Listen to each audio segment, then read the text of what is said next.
Kunming, China, October 1942. The Himalayas are not just mountains. To the pilots flying the Hump, the suicidal supply route from India to China, they are jagged teeth of granite waiting to chew up aluminum and flesh. The air over the Hump is a chaotic mix of vertical updrafts, freezing sleet, and Japanese interceptors. It is the end of the world. And sitting at the end of the world, in a cockpit that smells of sweat, cured leather, and high-octane gasoline, is Colonel Robert Lee Scott, Jr. He is 34 years old. In the fighter-pilot game, 34 is ancient. He is supposed to be behind a desk. He is supposed to be planning logistics. The Army Air Forces told him he was too old for combat. They told him his reflexes were gone. They told him to train the kids and stay on the ground. Robert Scott didn't listen. He sits in his Curtiss P-40 Warhawk, a plane he has named Old Exterminator. The name is painted in garish white letters on the nose, right next to the shark mouth that defines the lineage of the Flying Tigers. The P-40 is a relic. By late 1942 standards, it is heavy, draggy, and obsolete. It struggles to climb past 20,000 feet.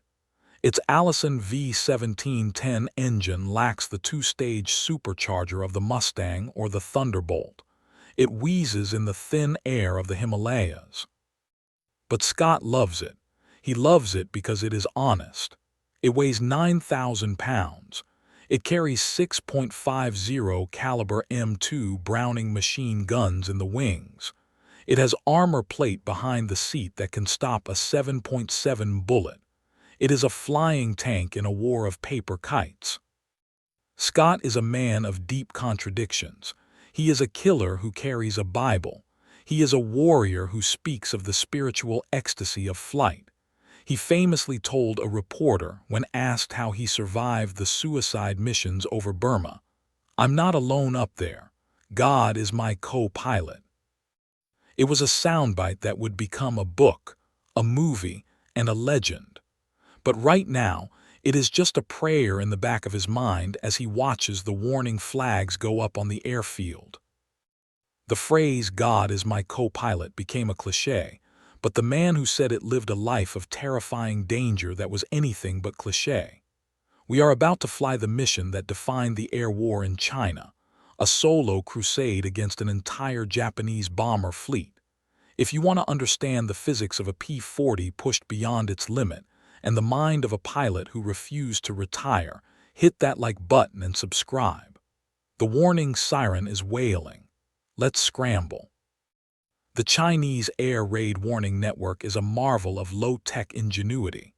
It consists of thousands of farmers, soldiers, and villagers watching the sky with binoculars and radios. When they see the Japanese planes coming from Burma or Hanoi, they call it in.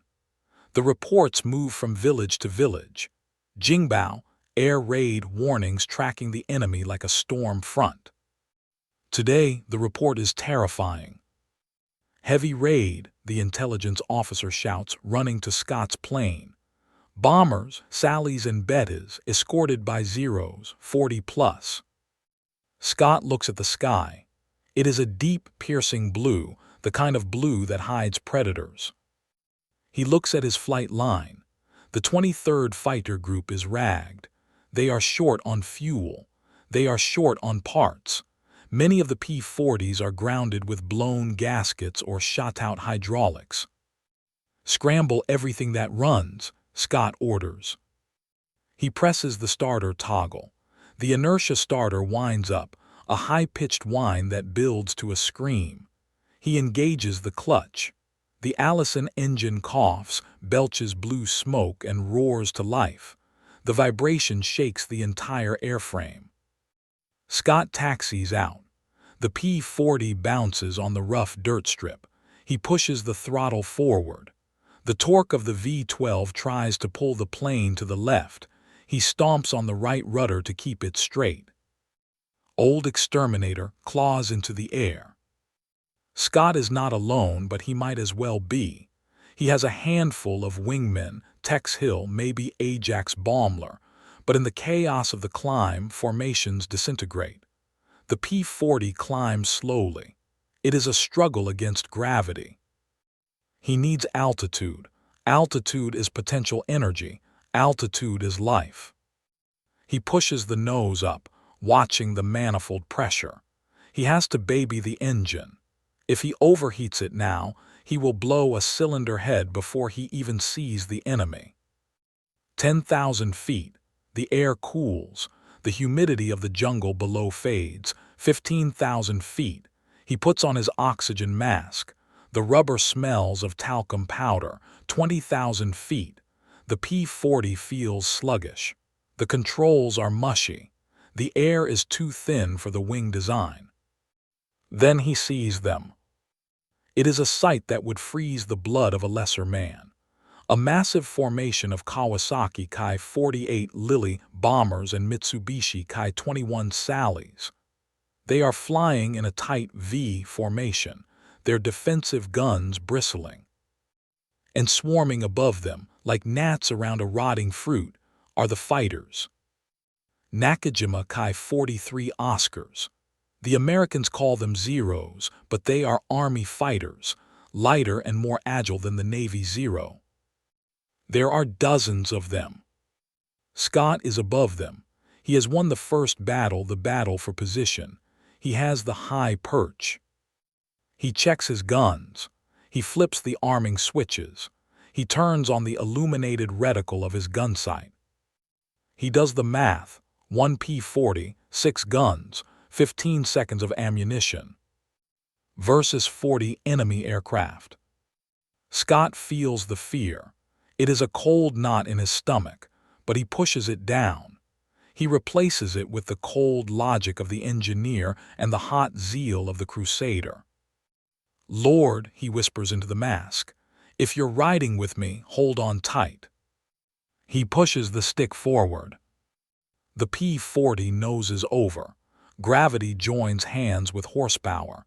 The heavy fighter accelerates. 300 mph, 350 mph, 400 mph. The wind noise builds to a shriek. The airframe begins to hum.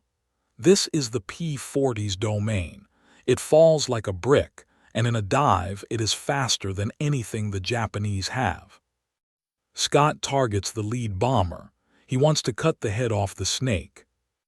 He is closing at 500 miles per hour relative speed. The enemy formation grows rapidly in his windscreen.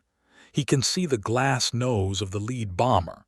He can see the gunners tracking him. He is diving into a wall of fire. The Japanese gunners open up.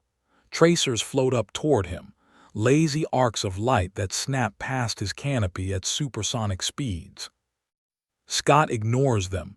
He focuses on the crosshairs. He waits until he can see the pilot's face. 800 yards, 600 yards, 400 yards.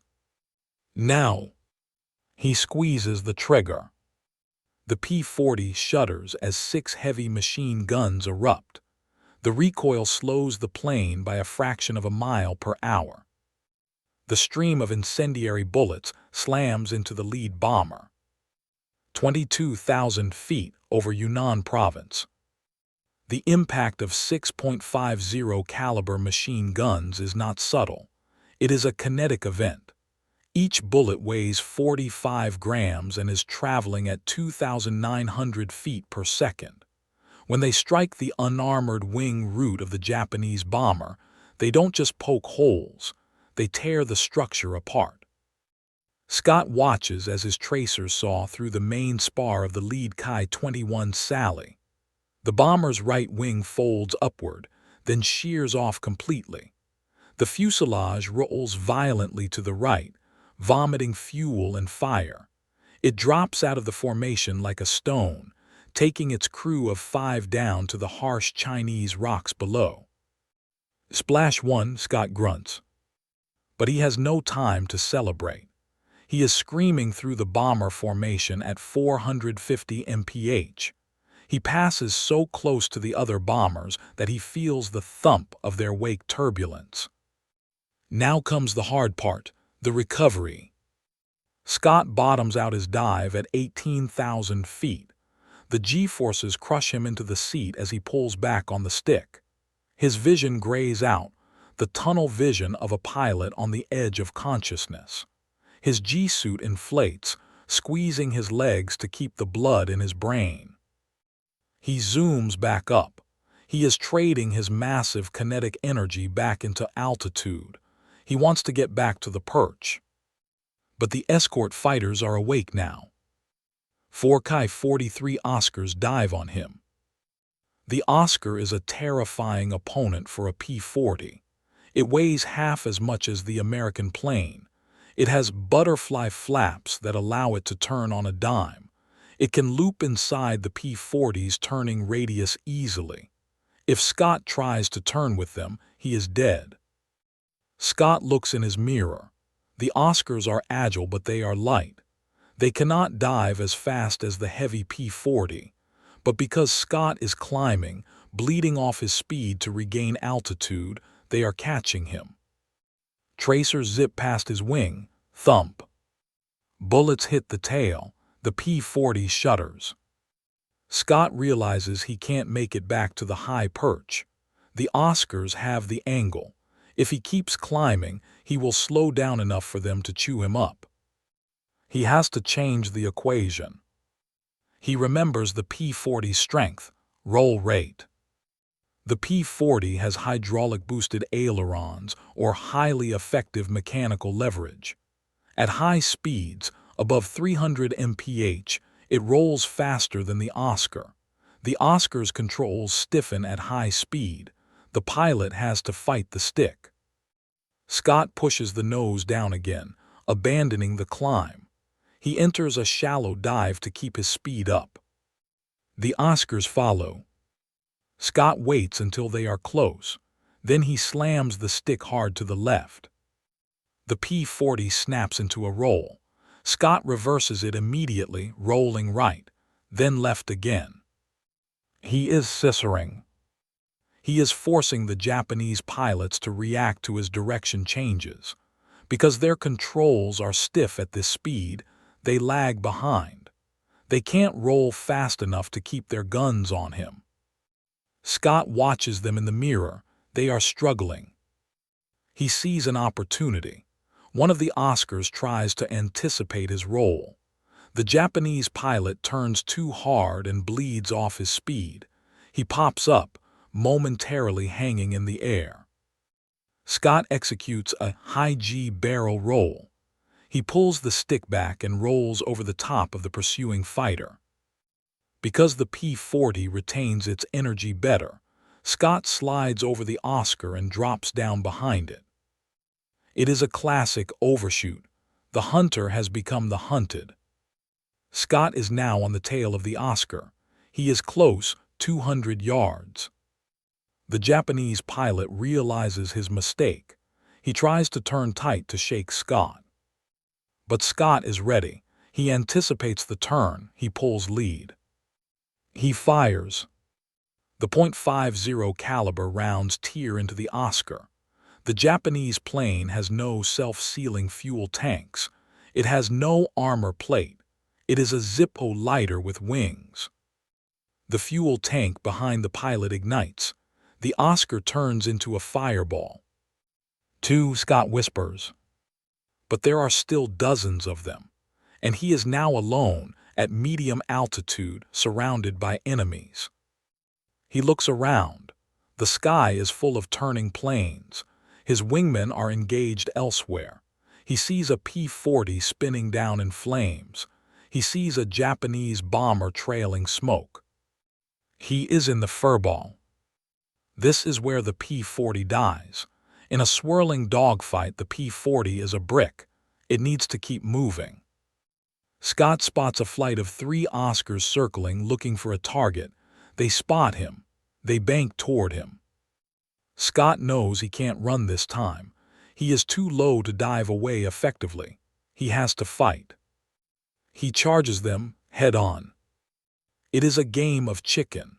The Japanese pilots hate the head-on pass. Their planes are fragile.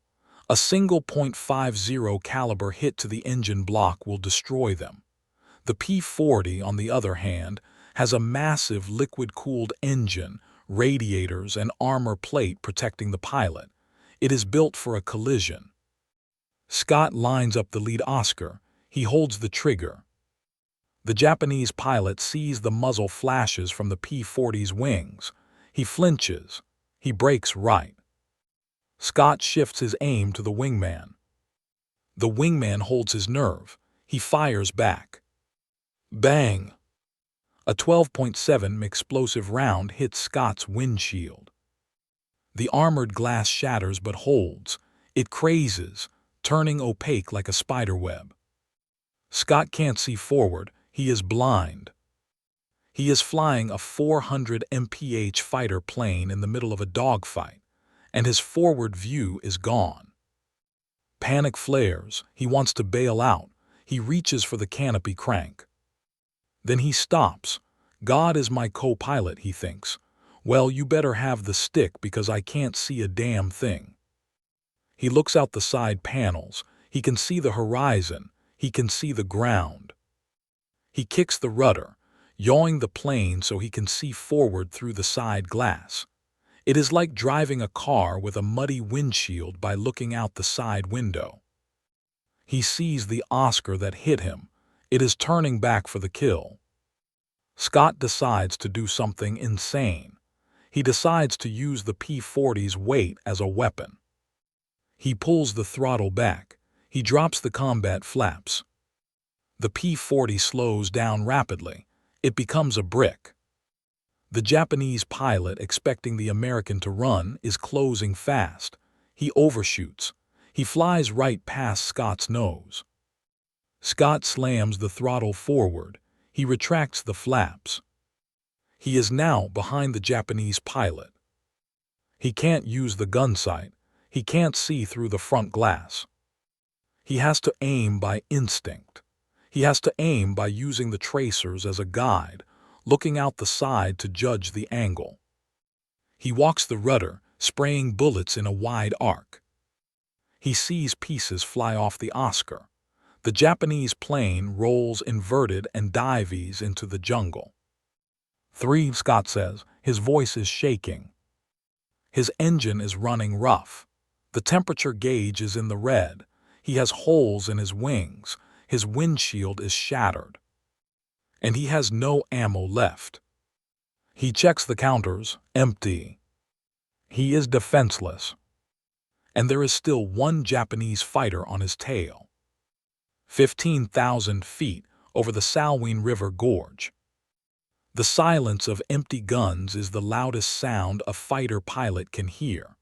When Scott presses the trigger and hears only the hiss of pneumatics, no roar, no vibration, he knows he has crossed the line from predator to prey. He is flying a broken airplane. The windshield is opaque. The engine is overheating. The hydraulics are leaking. He can smell the acrid fluid in the cockpit. And behind him, a single Nakajima Ki-43 Oscar is closing for the kill. The Japanese pilot knows Scott is hurt. He can see the smoke trailing from the P-40's exhausts. He can see the sluggish movements. He is taking his time. He is savoring the kill. Scott looks at his fuel gauges. He has enough to get home, maybe. But he can't outrun the Oscar in level flight. The P-40 is faster in a dive, yes, but they are already low. If Scott dives now, he hits the granite peaks of the gorge. He has to bluff. Scott remembers a story, a myth really, the story of the psychological kill. He pulls the P-40 into a steep climbing turn. It is a mistake. The P-40 bleeds speed. The Oscar cuts inside effortlessly. The Japanese pilot fires. Tracers arc over Scott's canopy. He missed. Scott realizes the Japanese pilot is wary. He respects the P-40's guns. He doesn't know Scott is empty. Scott reverses his turn. He turns into the attack. He points the nose of old Exterminator directly at the oncoming Oscar. He has no bullets, but he has a shark mouth painted on the nose. He has a 12-foot propeller spinning at 3,000 RPM. He has 9,000 pounds of angry aluminum. He plays chicken. He flies straight at the Japanese fighter. He doesn't flinch. The Japanese pilot sees the P-40 turn aggressively. He sees the shark mouth. He expects a wall of .50 caliber fire. The Japanese pilot flinches. He breaks off his attack run. He pulls up. Scott flies through the space the Oscar just vacated. "That worked once," Scott mutters. "It won't work twice." He needs to lose him. Scott looks down. The Salween River Gorge is below. It is a deep, twisting canyon cut through the mountains. The walls are steep cliffs. The river is a ribbon of brown water at the bottom. It is a place where shadows hide. Scott pushes the nose over. He dives into the canyon. The Oscar follows. This is dangerous flying. The air in the canyon is turbulent. The walls are close. One mistake and you are a smear on the rock. Scott flies old Exterminator down to the deck. He is 50 feet above the water. He banks hard, following the twists of the river. The P-40 is heavy, but at high speed it is stable. It rides the turbulence like a train on tracks. The Oscar is light. It gets tossed around by the updrafts coming off the canyon walls. The Japanese pilot is fighting his stick. Scott uses the terrain. He hugs the cliff walls. He flies into the shadows where his olive drab paint blends with the rock and vegetation. The Japanese pilot loses sight of him for a second, then spots him again. Scott sees a sharp bend in the river ahead. A massive rock spire juts out. Scott aims for the spire. He flies straight at it. At the last possible second, he yanks the stick back and rolls 90 degrees. He pulls 6 GS. The P-40 knifes around the rock, missing it by feet. The Japanese pilot is right behind him. He sees the turn. He tries to follow. But the Oscar is lighter. It is more affected by the wind, and the pilot is fixated on Scott, not the terrain. The Japanese pilot turns, but a gust of wind from the side canyon hits his light wing. He drifts wide. Scott clears the rock. The Oscar does not. There is no explosion, just a cloud of dust and debris as the Japanese fighter clips the canyon wall. The wing shears off. The fuselage tumbles into the river. Scott pulls up out of the canyon. He climbs into the sunlight. He is shaking uncontrollably. The adrenaline crash is hitting him. His hands are vibrating so hard he can barely hold the throttle. He checks the sky. It is empty. The bomber formation is gone. The fighters are gone. He is alone. 4, he whispers, 3 with guns, 1 with a rock. He sets a course for Kunming. The flight back is an agony of suspense. Every shadow looks like a 0. Every cloud looks like a trap. His engine is dying. The oil pressure is dropping steadily. 60 psi, 40 psi, 20 psi. The Allison engine is eating its own bearings. It is making a sound like a bag of hammers. Clank. "Don't quit," Scott begs. "Don't you quit on me now. Get me over the hump." He crosses the final ridge. He sees the lake at Kunming. He sees the runway. He doesn't have enough altitude for a proper pattern. He has to come in straight. He drops the gear. One wheel comes down, the other is stuck. He cycles the handle. He pumps the hydraulic hand pump. Thump, the second wheel locks. He drops the flaps. The hydraulics are weak. They only go down halfway. He is coming in hot, 140 mph. He lines up on the dirt. He can't see forward through the shattered glass. He has to look out the side, judging his height by the blur of the grass. He chops the throttle. The P-40 slams onto the ground. It bounces. It slews sideways. Scott fights the rudder. He stands on the brakes. The plane skids in a cloud of red dust. It spins around, coming to a stop facing the way he came. The engine coughs once, shudders violently, and dies. Silence. The only sound is the ticking of the cooling metal, and the wind whistling through the bullet holes in the wing. Scott sits in the cockpit. He tries to unbuckle his harness, but his fingers won't work. He just sits there, staring at the instrument panel, at the shattered glass, at the picture of his wife taped to the side. He hears sirens, the meat wagon, the fire truck. He opens the canopy. He climbs out onto the wing. He slides down to the ground. He falls to his knees. He kisses the dirty, rocky ground of China. A mechanic runs up to him. It's Sergeant Ski. "Colonel, you okay? We counted the holes from the tower." Scott looks up. His face is covered in oil and sweat. He looks like a raccoon with the goggle marks. "Ski," Scott says, his voice raspy. "Change the oil, patch the glass, reload the guns." "Sorry. We have to go back up tomorrow." Ski looks at the plane.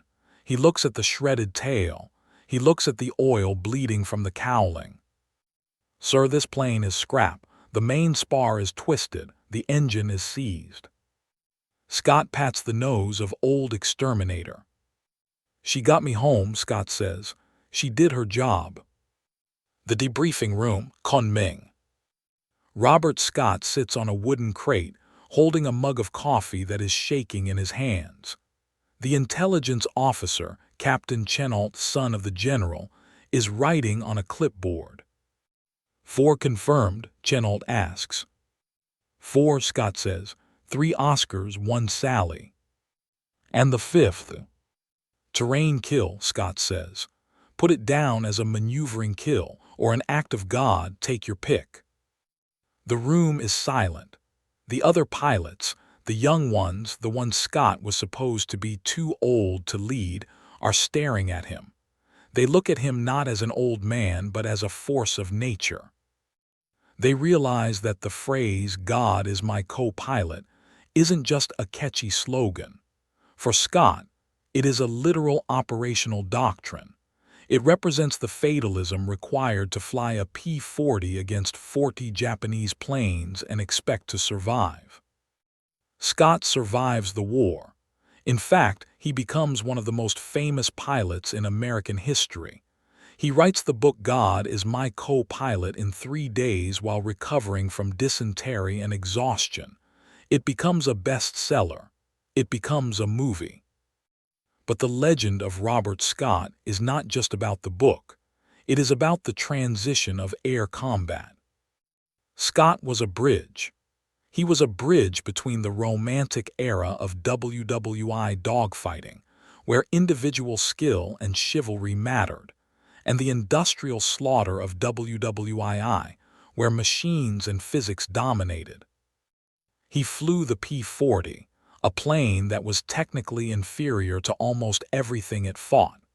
But he proved that energy management, the ability to trade speed for altitude, the discipline to slash and run, the refusal to turn on the enemy's terms, could overcome technical inferiority. He showed that a heavy, rugged plane could defeat a light, agile one if the pilot had the will to push it to the breaking point. He retires as a brigadier general. He lives a long life. He walks the Great Wall of China in his 80s. But he never forgets old Exterminator. Years later, in an interview, Scott reflects on that mission. "People ask me about the fear," Scott says. "They ask if I was afraid of dying. I tell them when you are in a dive at 400 miles per hour and the controls are stiff as stone and the tracers are reaching for you, you don't have time for fear. You only have time for geometry." Geometry, the interviewer asks. Angles, Scott says. It's all angles. If you turn too tight, you die. If you pull up too soon, you die. You have to find the perfect line through the chaos. And sometimes you find that line because you have help. He points to the sky. I wasn't alone in that cockpit. I never was. The technical legacy of the P-40 Warhawk. The P-40 is often maligned in history books. It wasn't as fast as the Mustang. It wasn't as high-flying as the Spitfire. But in the China-Burma-India theater, it was the perfect weapon. It could drink bad fuel. It could take off from mud. It could survive mid-air collisions.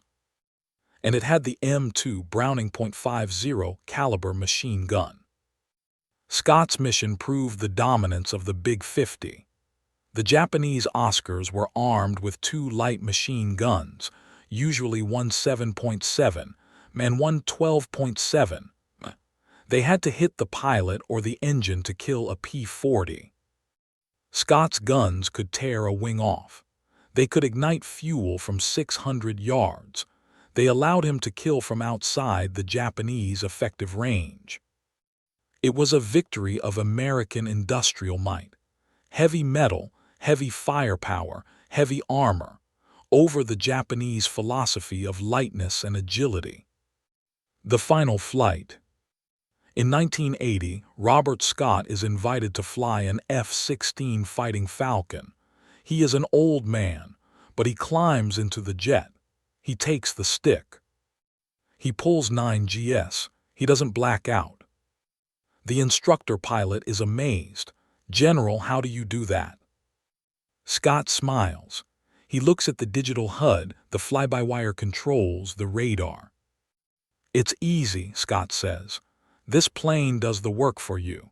In the P-40, you had to arm wrestle the devil." He looks out at the clouds. "But I miss the propeller," he says.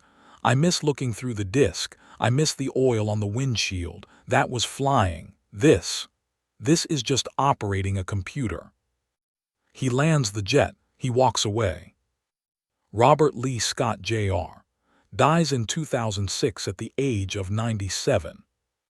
He is buried with full honors. But his real monument is the story of the day he took a heavy, obsolete, broken airplane up against an armada, looked the odds in the eye and said, "You're going to need more planes." And he was right.